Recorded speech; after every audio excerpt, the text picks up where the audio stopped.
Hi, I'm Old Norse Specialist Dr. Jackson Crawford.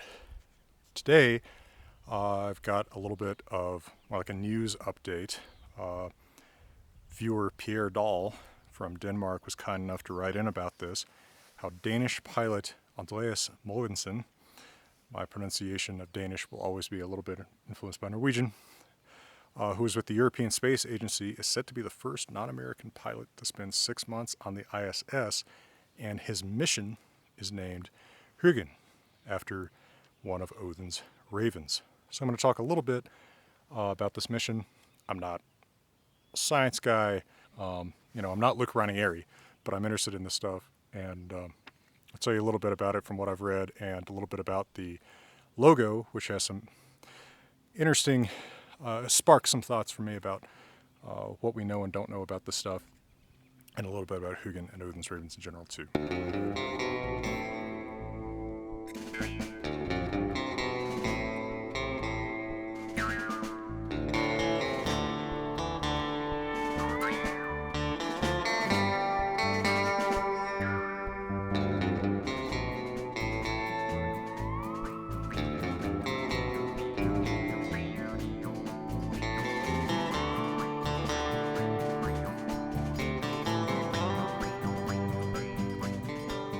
Video by thanking my Patreon supporters who help make it possible for me to make a living teaching subjects of my expertise in the world's most beautiful places, and to everyone who buys my books, thank you so much. So Andreas, in the article that I read, says, quote,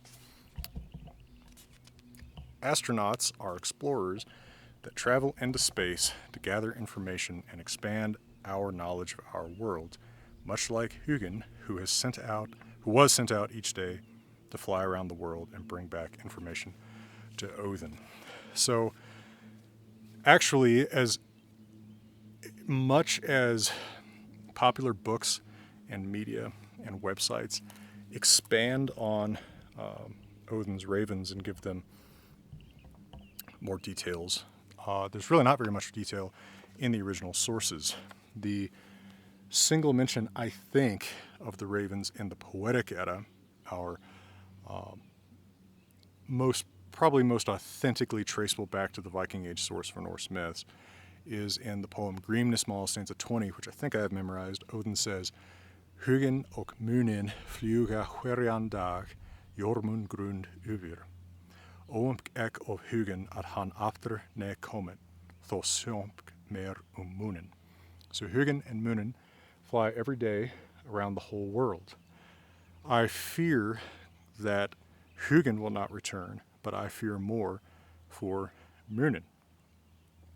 Snorri Sturluson, in his prose Edda, in which he's mostly kind of digesting stuff that's in the Poetic Edda or related poems, doesn't really add much to this, although Snorri adds a little bit, and another work, a little bit less known, is Ynglinga Saga, which is part of Heimskringla. Now, Ynglinga Saga is going to be included in my translation of the Prose Edda, which is still some years off. But here's my translation of what he says about them there. "He had 2 ravens, and he had tamed them and taught them language. The ravens flew far away over lands and told him a great deal of news. Because of these things, Odin became extremely wise.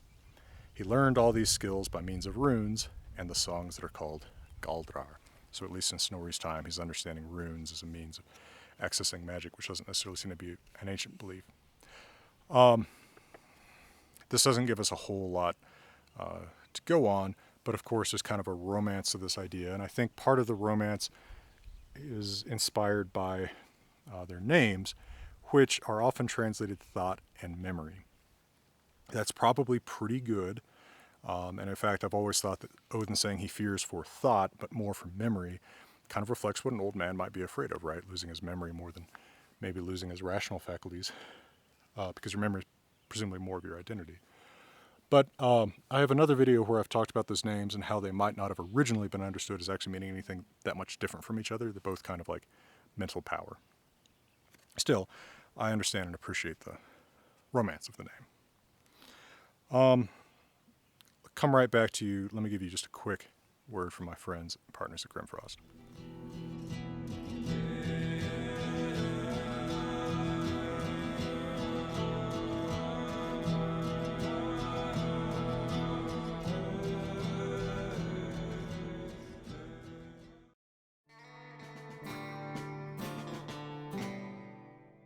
So I think that the patch for the Hugin mission is particularly cool.